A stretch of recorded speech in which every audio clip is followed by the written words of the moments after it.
ሰላም ጤና ይስጥልኝ አድማጭ ተመልካቾቻችን፣ ለዕለቱ የያዝናቸውን ዋና ዋና ጉዳዮች ማሰማት እንጀምራለን። አብራችሁን ቆዩ። በኢትዮጵያ ውስጥ የሚታየው የሰብአዊ መብቶች ሁኔታ ከፍተኛ መሻሻልን የሚጠይቅ ነው ሲል የኢትዮጵያ ሰብአዊ መብቶች ጉባኤ ወይም ኢሰመጉ ገለጠ። ሰብአዊ ድርጅቱ ግጭት ውስጥ ያሉ አካላት ሰላማዊ አማራጮች እንዲከተሉ አሳስቧል። በኢትዮጵያ ውስጥ የሚታየው የሰብአዊ መብቶች ሁኔታ ከፍተኛ መሻሻልን የሚጠይቅ መሆኑን ያሳወቀው የኢትዮጵያ የሰብአዊ መብቶች ጉባኤ ሰብአዊ ድርጅቱ ግጭት ውስጥ ያሉ አካላት ሰላማዊ አማራጮች እንዲከተልም አሳስቧል።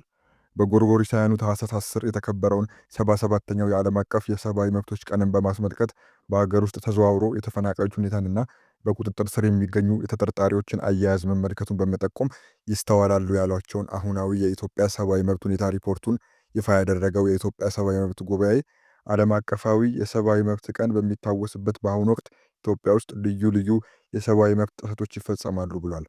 በአገሪቱ በተለያዩ አካባቢዎች በሚፈጸሙ በእነዚህ የሰብአዊ መብት ጥሰቶች መንግስት እና ከመንግስት ውጭ ያሉ አካላት ይሳተፋሉ ያለው ኢሰመጉ ሞት፣ የአካል ጉዳት፣ መፈናቀል፣ የንብረት ውድመትና ሌሎችም ዘርፈ ብዙ ያላቸው የሰብአዊ መብት ጥሰቶች እንደሚስተዋሉ ማረጋገጡን በሪፖርቱ አንስቷል። በዚህ ላይ ተጨማሪ አስተያየታቸውን ለዶይቼ ቬለ የሰጡ የኢትዮጵያ ሰብአዊ መብቶች ጉባኤ ዳይሬክተር አቶ ተስፋዬ ገመቹ በፕሪቶሪያ ስምምነት የተቀመጡ ጉዳዮች እስካሁን ካለመተግበራቸው ጀምሮ በአማራና ኦሮሚያ ክልሎች አንዳንድ ቦታዎች ሰላም የመደፍረስ ሁኔታ በርካቶች ሰብአዊ መብታቸው እንዲጣስ ምክንያት ሆኗል ሲሉ አስረድተዋል።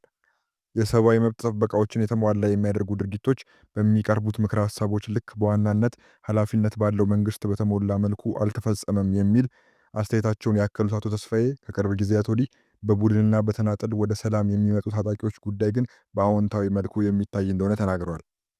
ይሁንና አሁንም ኢትዮጵያ ውስጥ የሰብአዊ መብቶች አያያዝ መሻሻልን ጥያቄ ውስጥ የሚያስገቡ ተግባራት መሬት ላይ ይታያሉ የሚሉት የሰብአዊ መብቶች ድርጅቱ ኃላፊ ዘላቂ መፍትሄዎች ላይ መስራት አስፈላጊነቱ እንደሚጎላም አንስተዋል። ግጭቶችን የመፍታት ሂደቶች ተጠናክረው መቀጠል አለባቸው በማለትም በትግራይ ክልል የተጀመረው ችግሮችን በሰላም የመፍታት ጥረቱ ተፈናቃዮችን ወደ ቀያቸው በመመለስና የትጥቅ መፍታት ሂደቱን የተጨበጠ በማድረግ ሊባባስ የሚችለውን የሰብአዊ መብት ጥሰቶችን በተሻሻለ መልኩ ማስኬድ እንደሚቻልም ገልጸዋል። እንደ ሀገር እየተሰሩባቸው ናቸው የሚባሉለትን የሽግግር ጊዜ ፍትህና የምክክር ኮሚሽን ስራዎችንም ወደ ተጨበጠ ምዕራፍ ማሸጋገር እንደሚገባም ተጠቁሟል። በእስር ላይ ያሉ የመገናኛ ብዙሃን ባለሙያዎችና ፖለቲከኞችን ለሰላም ሲባል በህግ አግባብና አንዳንዴም በምህረት መፍታት እንደሚያስፈልግ የገለጹት የሰብአዊ ድርጅቱ ኃላፊ ህግን እንዳስፈላጊነቱ የማሻሻል ሁኔታም ሊታሰብበት እንደሚገባ ያነሱት የሰብአዊ መብቶችን የማክበር የማስከበርና የማሟላት ቀዳሚ ግዴታ የመንግስት ነው ያለው ኢሰመጉ መንግስት የሰብአዊ መብቶች አያያዝ በተፈለገው ልክ እንዲሻሻል ግጭቶችን በሰላማዊ መንገድ የመፍታት የፖለቲካ ምህዳሩን ማስፋትና አገራዊ መግባባት ላይ መስራት የዜጎች ደህንነት ላይ መስራትና ተጠያቂነትን ማስፈን ላይ አተኩሮ እንዲሰራም ምክረ ሀሳብ አቅርቧል። ዋና ዳይሬክተሩ አቶ ተስፋዬ በዚሁም አክለው በግጭትም ላይ ያሉ አካላት እንታገለታለን ለሚሉት ወገን ሲሉ ሰላማዊ መንገዶችን አማራጭ ማድረግ አለባቸው በማለት ሁሉም ወገን የሰብአዊ መብቶች የተከበሩበትና ሰላማዊ ሀገር እንዲኖረን መስራት ያስፈልጋልን ብለዋል። ኢሰመጉ ያወጣውን ሪፖርት በማስመልከት ከመንግስት ኮሚኒኬሽን አገልግሎት ሚኒስቴር አስተያየት ለማግኘት የመስሪያ ቤቱ ኃላፊ እናታለም መለሰና የሚኒስትሩ ሚኒስትር ዴኤታ ከበደ ደሲሳ የእጅ ስልክ ላይ ቢደወልም ምላሻቸውን ማግኘት እንዳልተቻለ ዶይቼ ቬለ ዘግቧል። ኢሰመጉ በሪፖርቱ እንዳጠቃለለው ግን በግጭቱ ተሳትፎ የሚያደርጉ አካላትን ጨምሮ የፖለቲካ ድርጅቶችና የሲቪል ተቋማት ሁሉ ኢትዮጵያ ውስጥ ለሰብአዊ መብቶች መከበር በጋራ አዎንታዊ ሚናቸውን ማበርከት ይጠበቅባቸዋል ሲል ጠይቋል። ዘገባው የዶይቼ ቬለ ነው። ወደ ሌላ ጉዳያችን ስናልፍ ባለፉት ተከታታይ ቀናት በጋምቤላ ክልል በተፈጸሙ ጥቃቶች የጋምቤላ ከተማ የፖሊስ አዛዥን ጨምሮ ሌሎች ሰዎች መገደላቸው የክልሉ ከፍተኛ ባለስልጣናት ለቢቢሲ ተናገሩ። ካለፉት ሳምንታት ወዲህ በዋና ከተማዋ ጋምቤላና በክልሉ የተለያዩ አካባቢዎች ውስጥ በሚፈጸሙ ጥሰቶች የተነሳ አለመረጋጋት መፈጠሩን ነዋሪዎች ገልጸዋል። የክልሉ ባለስልጣናትም ሆኑ ነዋሪዎች ማንነታቸውን በውል ያልገለጿቸው ታጣቂዎች በፈጸሟቸው ጥቃቶች የጸጥታ አባላትና ሰላማዊ ሰዎች መገደላቸውን እንዲሁም የነዋሪዎች የዕለት ከዕለት መደበኛ እንቅስቃሴ መስተጓጎሉን ቢቢሲ ያነጋገራቸው ነዋሪዎች ገልጸዋል። የክልሉ ዋና ከተማ የፖሊስ አዛዥ በተፈጸመባቸው ጥቃት ሕይወታቸው ማለፉን የክልሉ ርዕሰ መስተዳደር ወይዘሮ አለሚቱ ኡሙድና ምክትላቸው ዶክተር ጋትሉአክ ሮን ለቢቢሲ አረጋግጠዋል። ይህንንም ተከትሎ በጋምቤላ ክልል ጋምቤላ ከተማ ረቡዕ ታኅሳስ 8 2018 ዓ.ም ከረፋድ ጀምሮ ተኩስ ይሰማ እንደነበር ነዋሪዎች ምስክርነታቸውን ለቢቢሲ የሰጡ ሲሆን በሰዎች ላይ ጉዳት መድረሱን መስማታቸውንም ገልጸዋል።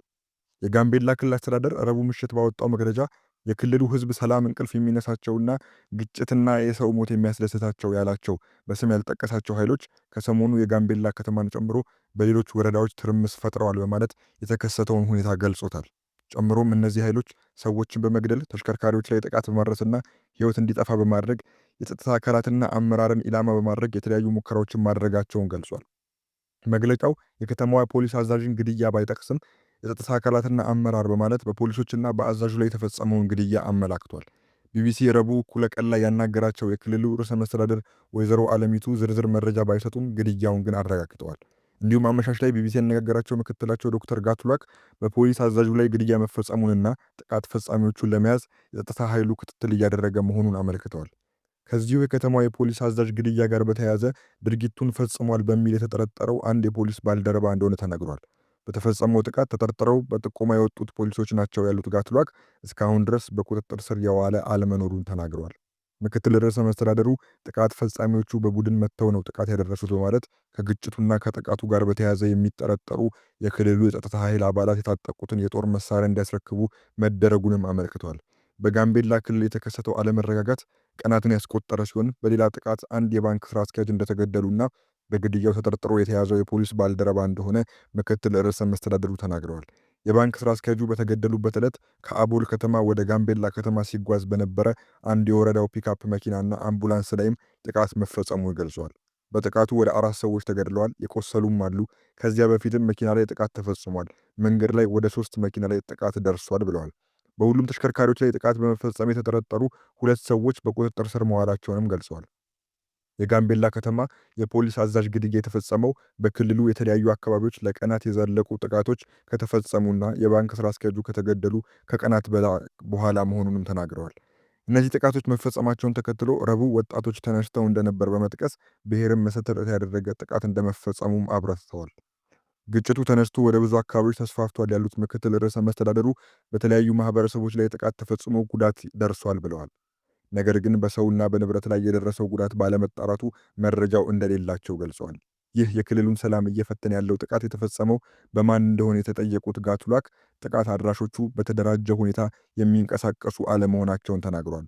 ሆኖም ግን በመጣው ለውጥ ደስ ያላላቸው ሲሉ ገልጿቸዋል። አንዳንዶቹም ከአሜሪካ ገንዘብ የሚላክላቸው ተራ ሰዎች ናቸው ብለዋል። ለጥቃቱ ተጠያቂ የሆኑ አካላት ከታጣቂዎች ጋር በውስጥ በተቀናጀ መንገድ የሚገናኙ ከሆነ አናውቅም ሲሉም አክለዋል።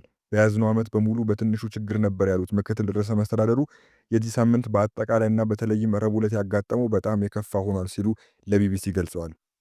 ይህን በተከታታይ የሚፈጸም ጥቃት ማስቆም ያልተቻለው ጥቃት አድራሾቹ የተደራጁና በአንድ የተወሰነ አካባቢ ላይ ያሉ አለመሆናቸውና በህብረተሰብ ውስጥ የሚገኙ በመሆናቸው መሆኑን እንደ ምክንያት ጠቅሰዋል።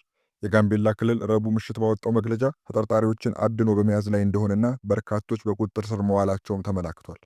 በተጨማሪም ከጸጥታ ኃይል አባላት ውጭ የትኛውንም አይነት የጦር መሳሪያ ይዞ በሚገኝና በሚንቀሳቀስ ግለሰብ ወይም ቡድን ላይ የጸጥታ አካላት አስፈላጊውን እርምጃ እንደሚወስዱ አስጠንቅቋል። ከደቡብ ሱዳን ጋር የሚዋሰነው የጋምቤላ ክልል በተለያዩ ጊዜያት ጋብ ያለ የሚያገረሽ ግጭትና ጥቃት ሲከሰትበት የቆየ መሆኑ ይታወቃል። ዘገባው የቢቢሲ ነው።